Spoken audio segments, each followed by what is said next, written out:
tired of your language, especially the word and all its various permutations. Now, I know it's your only adjective, but it makes you sound cheap and immature and uneducated.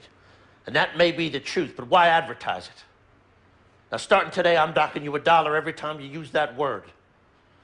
So get up, get dressed, get in the shower, brush your teeth, let's go. This past year, you were actually promoting 2 movies at once at Sundance. Was that kind of an exhausting schedule, especially when a role like this is just so... You played such a broken character, such a heavy role.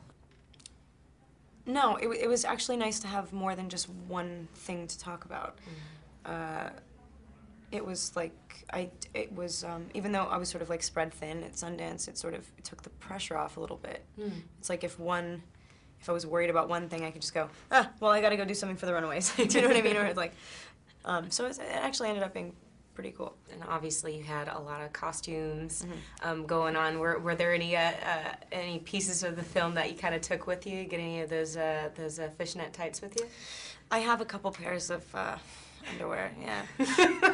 I have a couple pairs of ridiculous underwear that I'll never wear ever again. But you got them. Yeah, I have them. I'll staple them to my wall or something in my office.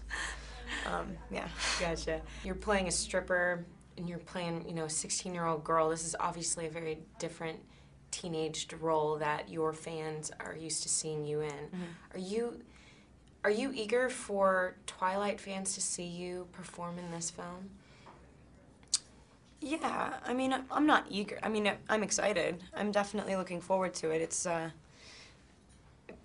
kind of, it's funny to me, actually, that it's such a common question that people are like, oh my gosh, he's in a stripper movie. Because it's so, I figure that, people expect that from actors, that they want to do different stuff. And I totally acknowledge that I am so very tied into the whole Twilight thing, and a lot of people, that's all they've ever seen of me, and so I am excited, yeah, but not eager. Like, I definitely don't choose things based on what I think people are gonna think, and I just got lucky that it was very different from Twilight, and the timing of it is also sort of a coincidence, too.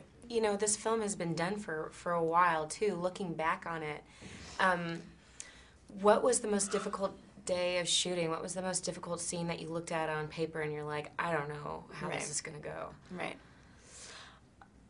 There was one that, I mean, they were all sort of, you find her at moments where she's being light. Like, a lot of how you see her is what she wants Doug to see at first, which is like, I'm fine, I'm totally fine, I'm really funny and alive.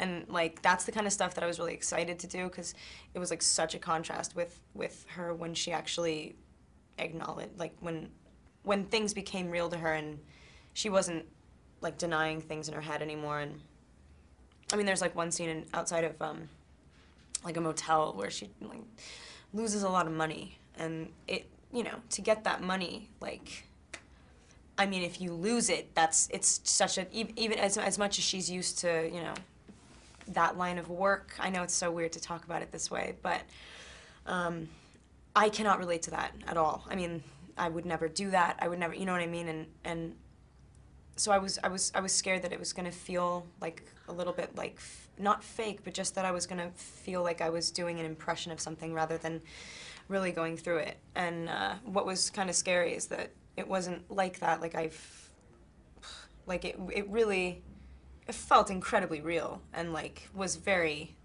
like did something to me afterwards. And it was good, but when I first read it, I was so intimidated. I was like, gosh, I mean, I don't know what that feels like, but it ended up being okay.